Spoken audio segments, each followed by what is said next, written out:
सोलापूर शिवसेना शिंदे गटाच्या अल्पसंख्याक जिल्हा प्रमुखांची सिने स्टाईल गुंडागर्दी। ऑफिसच्या बाजूला गाडी लावण्याच्या झालेल्या वादातून थेट चारचाकी गाडीच फोडली। शिवसेना शिंदे गटाचे अल्पसंख्याक जिल्हा प्रमुख मुश्ताक शेख यांची गाडी फोडतानाचा व्हिडिओ व्हायरल।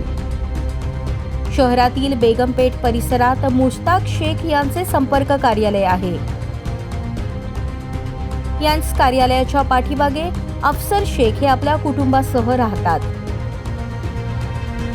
अफसर शेख यांनी आपली चारचाकी गाडी मुश्ताक शेख यांच्या संपर्क कार्यालयाच्या बाजूला उभी केली,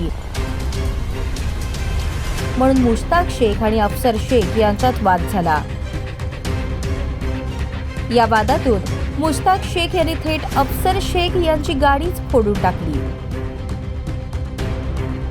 दरम्यान शिवसेना अल्पसंख्याक जिल्हा प्रमुख मुश्ताक शेख यांनी महिलांना शिवीगाळ केली असून त्यांच्यावर विनयभंगाचा गुन्हा दाखल करण्यात यावा, तसेच गाडीची तोडफोड केल्याने नुकसान भरपाई देण्यात यावी अशी मागणी बेगमपेठ येथील रहिवाशांनी केली। इथं मी 25-26 वर्षापासून राहिला आहे आणि तुम्ही बघणार तर सगळे स्त्रिया उभारलेल्या आहेत, त्याच्यामध्ये वयस्कर पण आहेत। 50-60 वर्षापासून आम्ही सगळेजण या गल्लीत राहिलेले आहेत। मी सून म्हणून इथं आलेले आहे आणि 25-26 वर्षापासून मी इथं आहे। आमची ही रहिवाशी आहे, जाण्याचा रस्ता आहे। या रस्त्यामध्ये आमच्या घराच्या खाली आम्ही लावलेली कार त्यांनी दर दुपारी येऊन सर्वांसमोर धडधडीत येऊन त्यांनी कार आमची फोडलेली आहे। आज काल त्यांनी गार फोडली, आज त्यांनी आमच्यावर पण काय पण हल्ला करणार आहे। आम्ही या महिला तर इथं सुरक्षित नाही आहेत। गल्लीचा येण्या जाण्याचा रस्ता असल्यामुळे सगळे स्त्रिया, मुलं, लेकरं सगळेजण इथूनच जातात कॉलेजला, शाळेला। त्या मुली पण आता सुरक्षित नाही आहेत। माझी तुम्हाला फक्त एवढंच निवेदन आहे, एवढंच अर्ज करायचं की आम्हाला याच्यापासून खतरा आहे। आज त्याने गाडी फोडली, उद्या तिने आम्हाला काय पण करणार। तर आमची एवढीच विनंती आहे तुम्हाला की या खोका जो आहे तो इथून निघाला पाहिजे आणि त्याचं कुठलं पण ऑफिस होते, कुठलं पण ठेवू दे त्यांनी, आम्हाला त्याच्याबद्दल काही नाहीये। पण आमचं जे नुकसान झालंय ते नुकसानचं पण भरपाई मला पाहिजे। माझी जी 25 लाखाची क्रेटा गाडी आहे त्यांनी जी फोडली आहे ते आम्हाला भरपाई मला त्याची पाहिजे। आणि आमच्या महिलांना जे त्रास होता त्यांच्यामुळे, जे कार्यकर्त्यांना घेऊन तुम्ही बसतो इथं, वाईट नजर जे घालतात मुलींवर आणि बायकावर, उगा कमेंट करत बसतात, तिने तिथं काही पण काम नाही इथे बसण्याचं। आम्ही इथं येणार राहणार, आम्ही इथं आहोत। तिने काय सकाळी येतात संध्याकाळी निघून जात आहे, पण आम्ही इथं राहतो। बाहेरचं लेख येऊन आम्हाला त्रास देत आहे, आम्ही इथं राहणार आहे, आम्ही कुठं जायचं सांगा। आज 3 वर्ष झाली इतका त्रास आहे या माणसामुळं। आज आम्ही इथले स्थायिक लोक राहून ना हिंदू ना मुसलमान आम्ही कुठल्या जागेमध्ये हात घातलो नाही। ज्या वेळेस रफिक हत्तूर या वार्डाचे मेंबर होते तर त्यावेळेस या लोकांनी त्यांना अंगठा छापसलं, काही कळत नव्हतं। स्टँडिंग वन असताना बेकायदेशीर 2-2 लाख रुपये देऊन ही जागे गाळे घेतलेले। आता मेंबर मरून गेल्या। आता उद्या जर हे झेंडा बेकायदेशीर आहे तर ते झेंडा तर लागला व तिथं तर इथं हिंदू मुस्लिमचं काय प्रकरण झालं तर ह्याला मी बीजेपीचेच कार्यकर्ते आहे। तर मी शेवट जवळ जाऊन वरच्या लेवलला जर मी गेले, मी सगळीकडे जाणार। उद्या मी सोमवारी मुंबईला मंत्रालयात आहे, तर मी निवेदन देणार आहे सगळ्या अधिवेशन मध्ये, तिथं आहे मी त्या। रवी बंडे, प्रदीप बंडे, आम्ही इथले लोक, आम्ही हिंदू मुस्लिम एकत्र आहे म्हणून आम्ही चौकात मोठमोठे कार्यक्रम घेतलो। त्यावेळेस तू कुठे गेला होता? त्यावेळेस तू यातला कार्यकर्ता होता ना तू।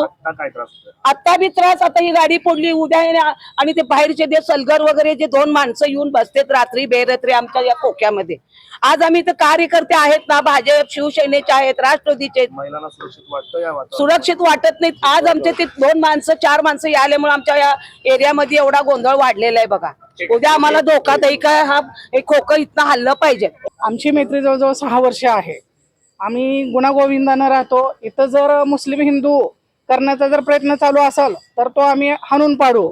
पहिली गोष्ट, अनलिगली ऑफिस आहे, ते काढलं पाहिजे। आणि इथं जे गुंडगिरी चालू आहे ते आम्ही खपून घेणार नाही आणि त्याला आम्ही म्हणजे जोपर्यंत शिक्षा होणार नाही तोपर्यंत आम्ही शांत बसणार नाही। उपमुख्यमंत्री त्यांचं पोस्टर आहे, त्यांचा कार्यकर्ता आहे म्हणून सांगतात। मी शिंदे साहेबांना एवढंच विचारते, असले गुंड तुम्ही पळून असाल तर आम्ही हे चालू देणार नाही, एवढं आम्ही मुख्यमंत्र्यांना मी बोलते आहे। आणि हे सगळं बंद झालं पाहिजे। आम्ही गुन्हा-गोविंदानं राहतो, आम्हाला गुन्हा-गोविंदानं राहू द्या। जरा आमच्या मध्ये कोण आलं तर त्याला आम्ही तोडवल्याशिवाय राहणार नाही।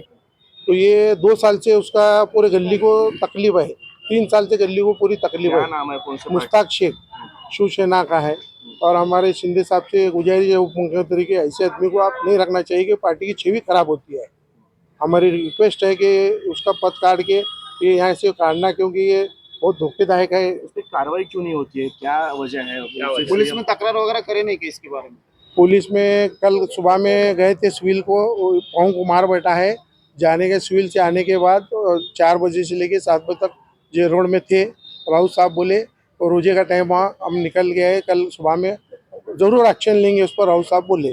दरम्यान शिवसेना अल्पसंख्याक जिल्हाप्रमुख मुश्ताक शेख यांची बाजू देखील आम्ही जाणून घेण्याचा प्रयत्न केला, मात्र ते सध्या रुग्णालयात भरती असल्याची माहिती त्यांच्या निकटवर्तीयांकडून देण्यात आली।